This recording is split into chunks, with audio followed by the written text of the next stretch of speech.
কি আছে? হুম? ঢং। দেখো দেখো, সেই ভাব মনে হচ্ছে, সেই ভাব। বাবালি, সুন্দর চুড়ি পরেছিস। এই চুড়ি দুটো তোকে কে দিল? হ্যাঁ, কাকে দিয়েছে? কে দিয়েছে? কাকা। কোন কাকাই দিয়েছে? নিয়ে কাকা। ও, নিলয় কাকা দিয়েছে। হুম। খুব সুন্দর হয়েছে, আমাকে একটু দিবি পরতে?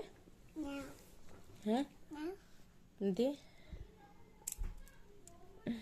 না থাক, তোমার হাতেই ভালো লাগছে। আমার হাতে এই যে দেখো না, এই চুড়িগুলো আছে, তোমার হাতেই ভালো লাগছে, তুমিই পরে থাকো, ঠিক আছে? এগুলো ছোট হয়ে গেছে। কাঠটা? এই যে চুড়িগুলো ছোট করে দিয়েছে এবং মাকে পরার জন্য। তাই? হ্যাঁ। আচ্ছা ঠিক আছে, তুমি পরো, হ্যাঁ।